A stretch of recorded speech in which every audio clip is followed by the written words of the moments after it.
Mae'n really da a well.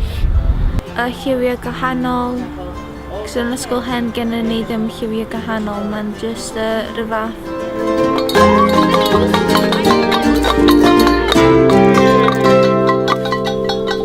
It's been a pleasure to be here today with the children, seeing them interact with all the play equipment outside.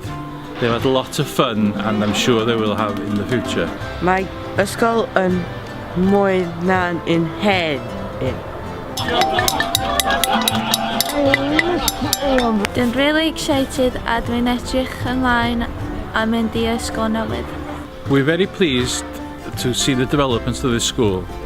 It's the school has been developed as an asset really for the community and for the children who need that asset most.